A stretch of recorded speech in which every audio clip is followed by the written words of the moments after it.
So maybe we can define it too, actually. How do you define neuromodulation? So the way that we define neuromodulation is very simple. It's a device that modulates. Oh, slow down. Right?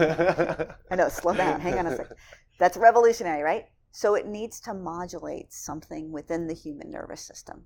And right now we're thinking in 2018, it's going to be about $4.7 billion piece of that business. And the dominating segment that's helped to grow this neuromodulation space has been spinal cord stimulation for pain, for chronic pain. I mean, the big gorillas have been in this space. Medtronic, Boston Scientific, St. Jude, which is now Abbott, have been in this space for a long time. The interesting thing about spinal cord stimulation, over the last probably about 3 years, there's a lot of more devices coming in to spinal cord stimulation, a lot more companies coming into this space. So those three are really starting to lose some of their market share to some of these other startups like Nevro, right? Like Nuvectra. So these companies are coming in, doing some new patterns, doing some new technology into the spinal cord stimulation space. So we're seeing that we're projecting it to grow at about 12%. But in this neuromodulation space, there's another segment that's growing incredibly well. We're projecting that it's going to grow at about a 46% rate, and that's the transcranial electrical stimulation market, right? It's stimulating our brains, right? So we're seeing that as a big growth area.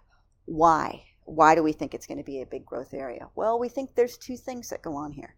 One is that this market has a lot of products coming onto the commercial space that are non-invasive. And it's going into two areas, right? So it's going into, how do we solve the mental health issue, right? How do we help people that have severe depression, people with OCD, with schizophrenia, with bipolar disease? How do we help them? Because right now there's a pharmaceutical piece, but that's a real problem.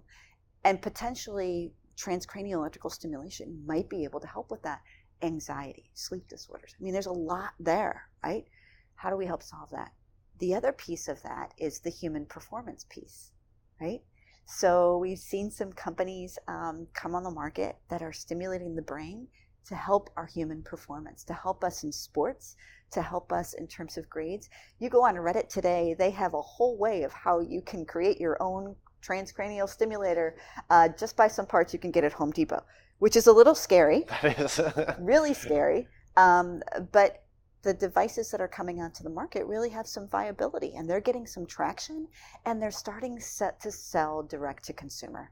So that's why we're seeing this growth in transcranial electrical stimulation in the segment of neuromodulation. Wow, that's incredible.